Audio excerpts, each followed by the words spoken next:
What's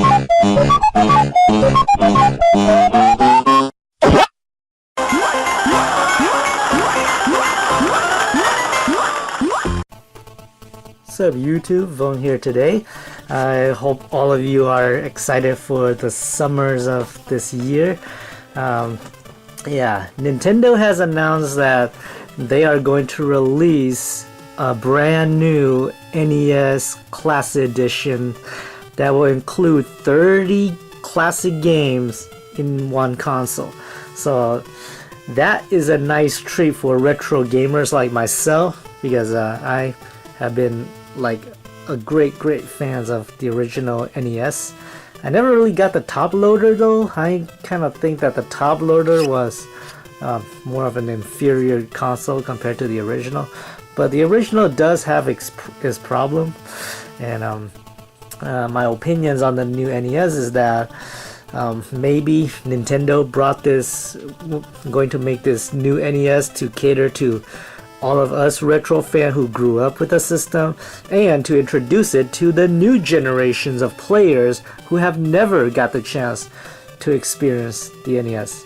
Not to mention the NES has already turned 30, so yeah, they're giving us 30 games for all of those 30 years that we have been dedicated to the NES. Yeah, so I'm looking forward to that new NES coming soon, this November 11th, which is closer to Thanksgiving. So yeah, and we're not gonna see the NX until next year anyway, so might as well just play with that, right? But since we're here today, and since we have to wait for November for that one to come, today we have another one. This thing. This is the Gamerz Tek 8-bit entertainment system. It's pretty much another NES Famiclones, or an NES clone, if you say it. This is the first of all clones that I have bought that only has Nintendo NES functions in it. So every clone system that I have bought in the past has always had at least Super Nintendo functionality. So this will be the first one that's only NES only. And yeah, I merely bought this because I have never tried an NES only clone console. So a lot of people said this is the best one, and hopefully it is, but I'm not really gonna hold that to what it is though. There are some games that may not work. Yeah, I already played with this, but I'm gonna give you a nice little unboxing and what my opinions of this is, and then I'm gonna test some of the games to you guys and tell you which one works and which one doesn't, because there are, as good as a compatibility that the Gamerz Tek NES could offer to you, not everything that you own will work. I mean, if you look at the box here, it looks very kind of similar to the top loading NES, but simpler. They tried to replicate what an actual NES system will look like with the design here. Look at the back of the box. Yeah, Gamerz Tek 8-bit NES. NES game console, flashback to a bygone age. What you get a console, 2 controllers, software sold separately, so you can't get any games with it, but you should be able to use your old games. You get AC adapters and an AV cable, then the usual stuff that came with the console. Better than the NES that's coming soon, it gives you 2 controllers rather than 1. And these are actual NES controller and not what Nintendo is bringing, which is pretty much just plug into the Wii remote. But yeah, but these controllers are just replica controllers though, they're not actually from Nintendo. In your TV setting, turn on game mode. My TV does not have game mode, so if I play this on the HD TV, it'll probably lags for some reason. So usually I bought this to play on my CRT only. This will help reduce the input lag. We know all that. When using a flat screen TV, please change your TV format. So they actually give you direction how to hook it up to any TV you have. And before placing game cartridge in console, clean it using rubber alcohol, a Q-tip, cotton cloth, whatever. Do not blow in game cartridges. I don't really get why they kept saying that, considering that yeah, that do sometimes ruins your game, but really blowing in cartridges do help more than they cause problem though. I don't get why people still believe that blowing in cartridges will make them defect or something. Anyways, let's unbox this little product here. I mean, I tried blowing games throughout my entire life and my game still works just fine. As long as you know how to clean it, it's alright. So yeah, here's everything that's inside this retro box. So here you get the nice little Gamerz Tek NES clone. So if we take it out of this wrapped here, wrapping bag, as you can see, that's the nice little NES style design they put there, similar to what you'll find on an actual NES and on an actual NES cartridges, like this one. You can see the thing. So yeah, that's pretty much awesome there. Here's your nice little cartridge slots. Only one cartridge slot for the 72 pin cartridges. So you can tell it has some kind of, I don't know, somebody's hair is in there or somewhere. Guess guess the people who manufactured this forgot to clean it or something. I never realized that. But here's the Gamerz Tek logo, Gamerz Tek 8-bit entertainment system. It's really cool. It's cool that they put their logo there instead of Nintendo. And if you look at here, you got the power buttons and the reset buttons. I really don't like how they put buttons. I really prefer if they do like the Super Nintendo do and just have switches. That makes it more simpler. But having buttons is okay. It's just that, yeah, pressing button is not my thing when it comes to the NES like this. I mean, the original NES does have a button though, but the top loader has a switch, and to me, I usually prefer switch more than buttons. I mean, buttons tend to have problems most of the times. Now, they do have 2 controller ports here, which is good. The only problem I always have with these clone console controller port is that if you look at the NES, the Nintendo always put their controller port vertical. And the clone system, they put theirs horizontally like this. So if you try to use any of the NES accessory like the Foursquare, for example, you will need to put you will need 2 controller ports going vertical and able to plug in that Foursquares to connect it to the NES.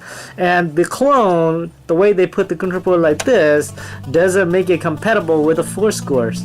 I mean, you can still use the Foursquare if you have like extension cable that hook up to these, but I mean that's not a convenient way to play your accessory on these clone stuff. But they do still work, and all your light guns and stuff could still work on these too if you play on a CRT. But yeah, here's the front side of it. You get 2 controller ports, 2 buttons. You get on this side's nothing, but on the back here you got your usual AV hookup and the ports for your AC adapter. So that's pretty much it. You only get mono. So yeah, the NES does not support stereos, I guess. I don't know if there's any NES system out there that supports stereos. You also get just the usual AV video quality there. I don't get why the video quality for this one is terrible though. You see that during the testing, but compare the video quality on this to the original NES. I guess the NES is still better.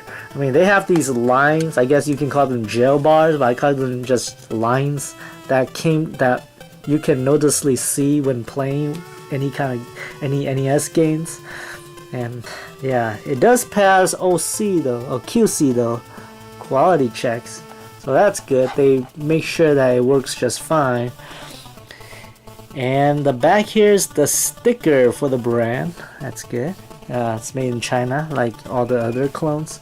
So yeah, that's pretty much how the console looks. It's very small, very compact. If you compare it to an actual cartridges, it's almost the same size except for the thickness, which is different. So yeah, that's pretty much how the console looks. Also inside the package you get 2 controllers. As you look at that, it replicas the original NES controller very well. It has a very nice little D-pad. It's not as smooth as the original NES D-pad, but it does work very well too. It's not clicky like the Tomy ones, and it's not as stiff either. So that's great. You don't feel like it's gonna break any time. It's really nicely designed. It has these great little arrows.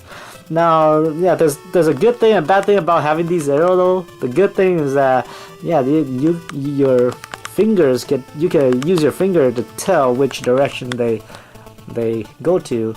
Not only that, but that makes this D-pad look like closer to the original. But like I said, having these arrows here kind of injure your thumb most of the time. So if you're playing games non-stop like this, with like games like Final Fights or Mighty Final Fights or Street Fighters 2010 or maybe Ninja Gaidens, and you've been playing for hours, your thumb will get blistered by these arrows here. That's pretty much the only gripe I have. Other than that, the D-pad looks nice though, and feels nice too. Hopefully it works accurate the way it is. I've been trying it like the past few weeks and it works just fine. I'll be testing this on HD TVs though, so it'll have some lags, but when I was playing on the CRT, it works just almost as accurate as what the actual NES controller works at.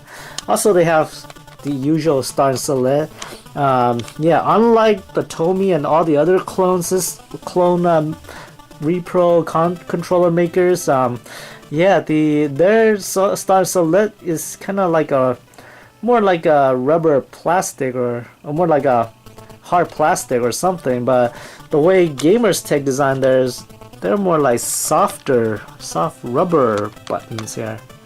I mean, they're not plastic like all the rest, and that's really great. It feels very comfortable in the hand. Doesn't have that noise where if you press on like here, you can hear noise or something. It's not like the Retron 5 controller where you click on it and hear those clicky noise like that.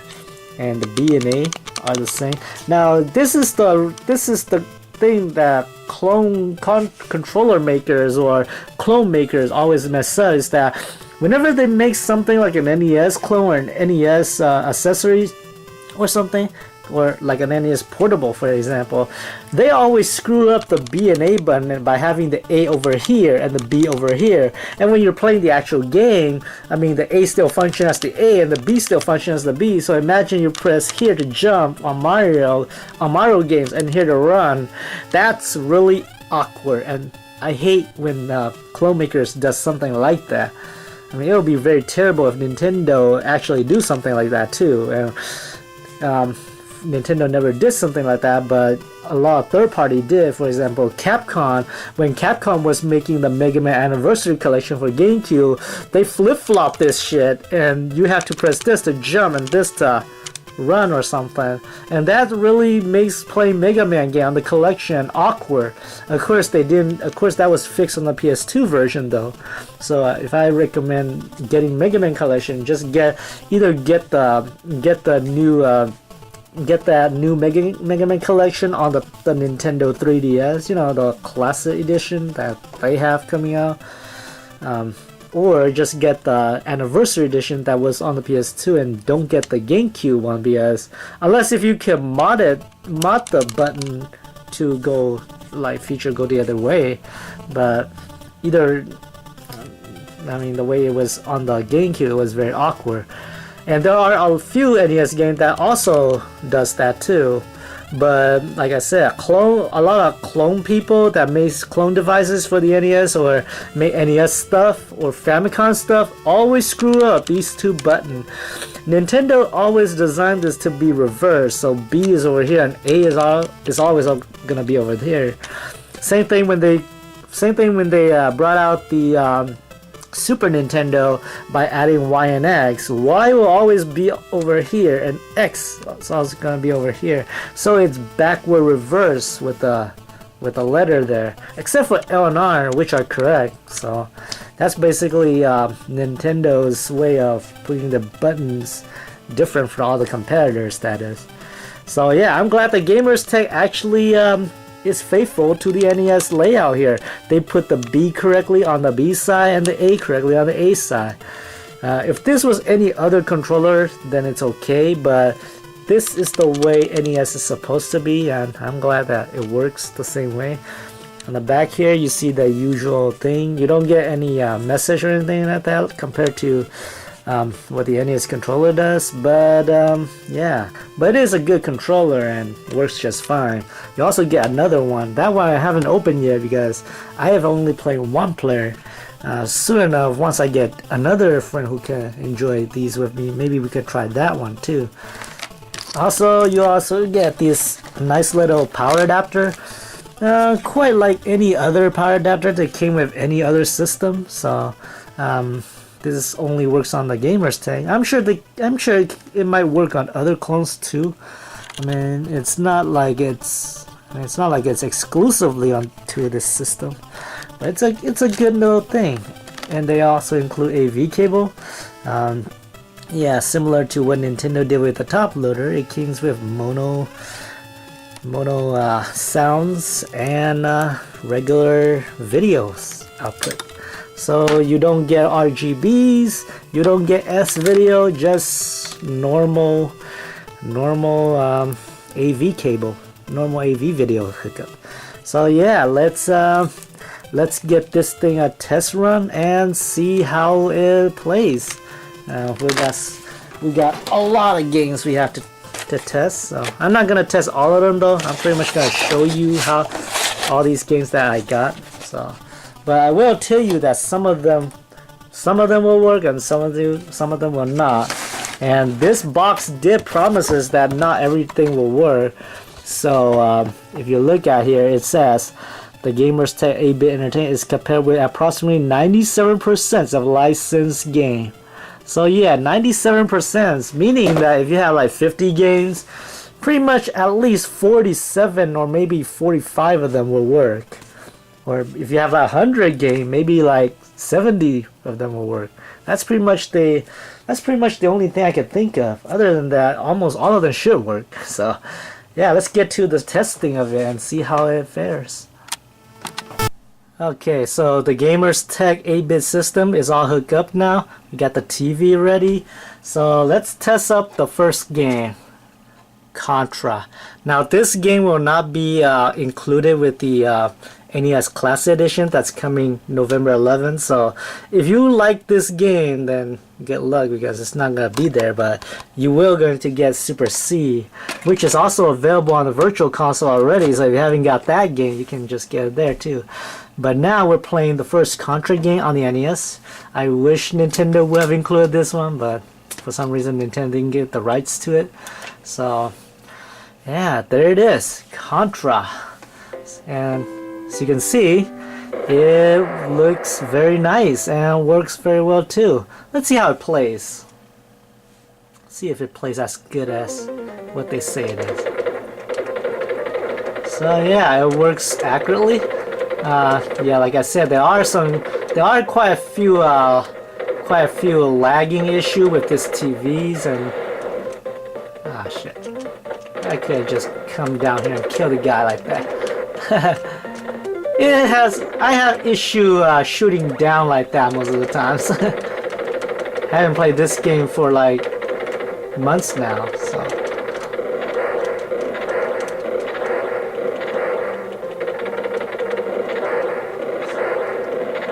Contra, Metal Slug, these are the kind of shooting game that I love. And I love these kind of games, how they only gave you only one chance to survive. Because a lot of the games that plays like this that have life bar are usually what I call not that challenging. And if this game was played on the CRT, I'll be doing like a lot better. But As you can tell, a lot of these lag kind of bothers me. Yeah. Let's try this.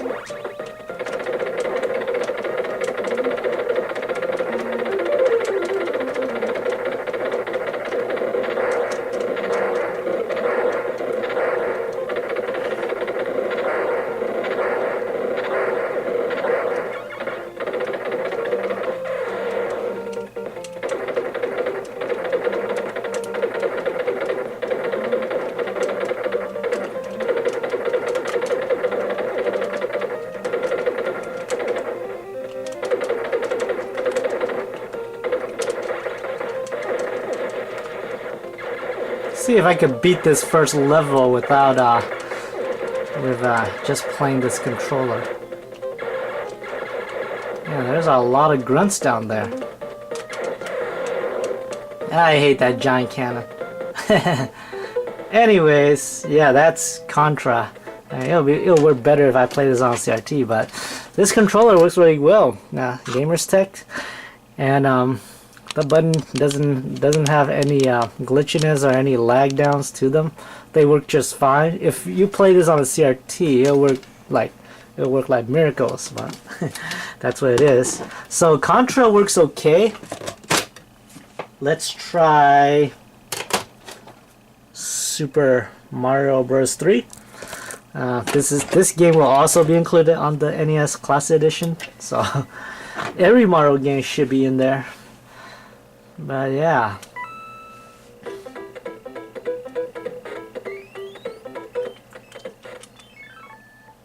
So there it is. And with the lag hampering it, it'll if only my TV has a game mode, it'll be much better too. Because the physics is not as accurate as what you play on the CRT. Like I said, you can still see, if you look very closely, you can see the lines that are in the screen there. So if I could zoom in right here, as you can tell, you can see all those lines coming down from the screen there. I mean, it's hard to see, but there are some games where those lines are noticeable.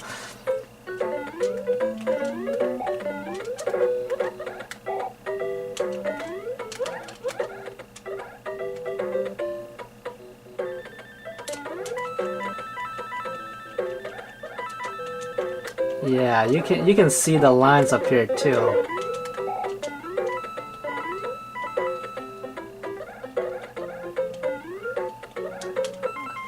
Yeah, that's the cause of the lag. Anyways, I was hoping to drop down there anyways, but yeah, Mario 3 works okay. So if you got common games like Mario 3 and Contra there, they work just fine. Ninja Gaiden 2 also works okay. This is one of my favorite games, and I guess this game was not included in the NES Classic Edition, but the first one is, and we'll get right to that one after this. So the Dark Sword of Chaos works very great.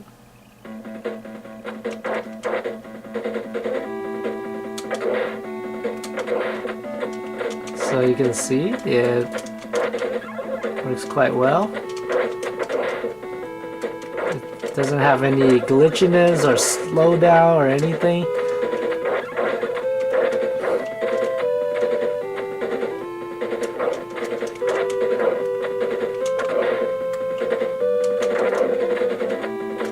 Anyways, it works. So that's Ninja Gaiden 2. If only they include this with the Classic NES collection, it'll be really great, or Classic Edition.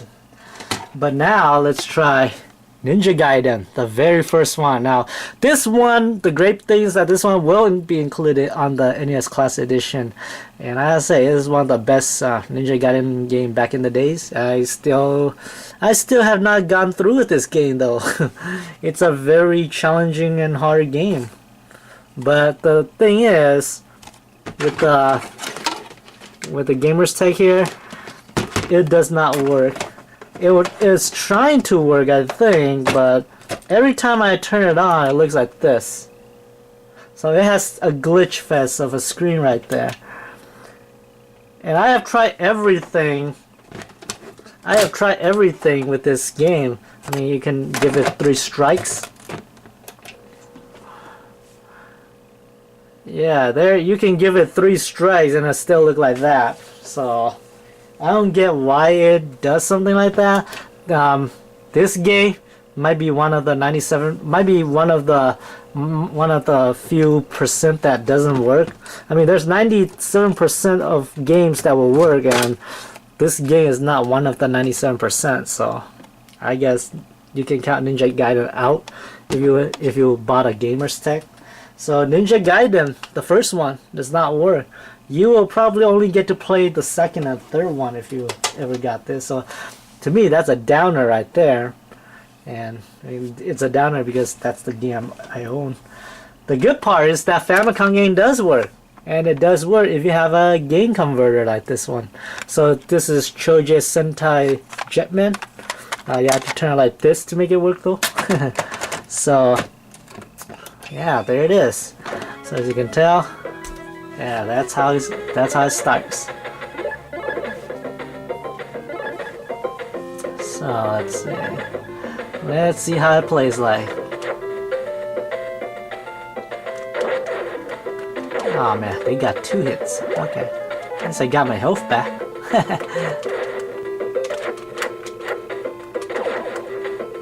Yeah, they have like 2 different attack buttons, 2 different way of attacking. So you can attack them with your weapons, or if you hold up and press the attack, then you can kick them. So you can attack in the air like that, or kick in the air too. So those are really 2 great ways to attack enemies in this game. Of course, if you choose the other rangers, some of them has like a blaster where you can just blast these guys. So if you like blaster type characters, then that's good for you too. So there's many different way how you can play these rangers. And this game was not based on any Power Ranger. It was supposed to be Mighty Morphin Power Ranger though, but yeah, Choji Sentai Jetman never got adapted into Power Ranger. And not only that, it's one of the best Sentai games out there too. I mean, there's no other Sentai game I know of that is this good. I mean, other than the Power Ranger game that was released over here, Japan never made any Sentai games of this quality. I don't get that. I mean, if they made more Sentai games like this, I'll be impressed. They have Zord battles, they have, or should I say mech battles because it's this game. Yeah, they have mech battles, they have like platforming levels and all that stuff in here. So yeah, if you have a Famicom converter, then you can go and get this game. It's one of the better Famicom games out there. Next, we'll test 8-Eyes. This is the game that the gaming gym had problem working, and I already told him it's not the system's fault, it's the game's fault because his game must have been defective, or yeah. But this is the actual 8-Eyes. It'll work with the Gamerz Tek as well. It's very much a Castlevania style game, so there it is. So you can choose any one of these levels which represent different kind of Muslim countries. So you can start on Arabia, which is Saudi Arabia, or you can go to Italy, which is pretty much that, and Spain are pretty much the only 2 countries that is not Muslim, I guess. Or you can go to India, Egypt, Germany, or Africa. There's also the House of Ru, which I'm guessing if you beat all of these, that might be unlocked. That must be where the big boss is. But yeah, let's start at Arabia. So it plays similar to, or it processes similar to Castlevania. I tested this when I was doing that testing for this game. But yeah, it is similar. And you cannot go. Then you can go upstairs similar to Castlevania 2. All you gotta do is press up while you're at the stairs. in Castlevania, you don't have to press up. You just have to go diagonally with the D-pad. Whereas this one, you do have to press up. And you have to press up all the way, otherwise it won't go. The only thing I don't like is most of the time you can't kill bad guys at this one. I don't know, maybe you have to shoot him or something. But we have to open that door back up.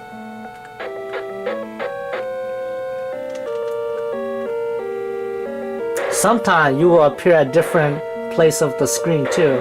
So that's pretty much 8-Eye right there. It works. I mean, I don't know if anybody actually liked this game though. It's not like the best game out there, but it is a kind of challenging game. So that is 8-Eyes. Now let's test the game that everybody wants to know if it'll work, and that's Castlevania III: Dracula's Curse. And I have to say, this game will work. And that's a bad label down there, but at least the game works. So this game will not be included in the NES Classic Collection though, or Classic Edition though. So you will only get the first 2 Castlevania and not this one. So as you can tell, it works great. I mean, it works the way it should. This along with the Retro Duo will be the only 2 NES clone system that will work. So as you can tell here, there's nothing glitchy about this game at all.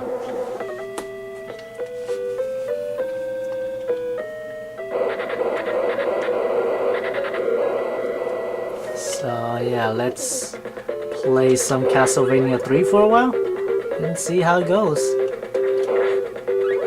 So this is one of the better Castlevania games on the NES. The other one is the first one. So yeah, I did play the second one. For some reason, yeah, most people hated the second one. I think it's okay though. It's not as challenging as these two, but the only thing I have problem with that one is that it's still confusing though. It's not as bad, but I think the confusing features are what people hate about it. Not to mention that annoyance of having day and night in that game. But to me, I got used to it, so. However, I don't have that game. Yeah, so it is processed almost the same way as 8-Eyes.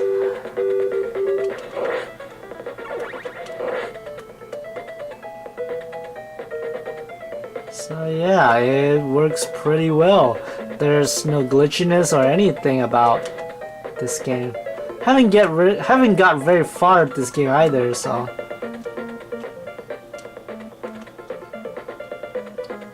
So that's Castlevania 3 right there. Works okay. So this is Castlevania 3. It works great. Next up, this is the last game we're gonna test, and it's the game that I have the most problem with that never works. And when I say never works, I mean it doesn't even power on. So if we plug in Rat Racer 2 and turn it on, it's not gonna turn on. Look at it, it doesn't even load. So if you look at how I plug it in, you press the power button and it doesn't power on. Rat Racer 2 is the only game that does that. I mean, if you turn it on by itself, it powers on. But if you put any other games right here, like Ninja Gaiden, it will not work. It will just glitch, but it's still powered on. For some reason, there's something in Rat Racer 2 that when you put it in, it doesn't even gonna power on. So I don't get it. What does Rat Racer 2 have inside that makes every clone console hate it so much? It doesn't even work at all. You play this on the Retro Duo portable, it'll work, it'll load, but it'll be a glitch fest. You play this on the NES, it will work sometimes. If you have an old-fashioned NES that still has the blinking light, it'll give you the blinking light. It'll not turn the game on at all. But if you could fix the 72 pin, then it'll work just fine. And if you play this on top loader, it'll work just fine too. But clone consoles, there's not a single Famiclone or Famicom or NES clone consoles that will ever going to make this game work. And the Gamerz Tek, not only does the Gamerz Tek not trying to make it work, it doesn't even want to bother making it work. So Rad Racer 2, if you have it, is a downer. This game does not even load. So that's it for Rad Racer 2. I mean, all those other NES games that I own works just fine. So far of all the NES games and the one Famicom game that I have, 2 of them does not work. Ninja Gaiden and Rad Racer 2. So that's 2 of them. If you have those 2, then and you have the Gamerz Tek, then that's pretty much it. That's all the game. That's all the thing that I found that doesn't work. So what do I think about the Gamerz Tek, the Gamerz Tek 8-bit consoles? I say it's a pretty nice little console. Games like Blaster Master works fine with it, but the thing is that I have a Retron 3 and a Super Retro Trio, which have better compatibility. I mean, games like Ninja Gaiden 1 works, and Rad Racer 2, even though it doesn't fix the glitchiness, it still works. But the Gamerz Tek, it doesn't even try to make that game work, so that's a bummer. But the good thing is that by making those 2 not work, it does make Castlevania 3 works, and Castlevania 3 is what it can actually accomplish. Although Castlevania 3 does work on the Retro Dual Portable, or the regular Retro Dual, not the portable, the console Retro Dual, that one works. But if you play on the Retro Dual Portable, it will try to make it work, but it will glitch out. Same thing if you play on the Trio, the Super Retro Trio will make it work past maybe the title screen, and then after that it will just glitch out. So if you only want to play Castlevania 3 though, this system is good for that. If NES games and playing NES is all you ever want, then the Gamerz Tek system is good for that too. Or if you want a good alternative to the Nintendo Classic Edition, which you can play other games aside from the one that's already in there, then this is good for that too. Just don't expect better video quality, that is. The sound capability for this came out okay. I don't notice anything that is sound any iffy or anything. I mean, they sound much more quieter than the actual NES. And yeah, the only bad thing about this is that not every game works, but it's not so bad that you will have to hate on it. So it does run true with the 97% compatibility that they are saying.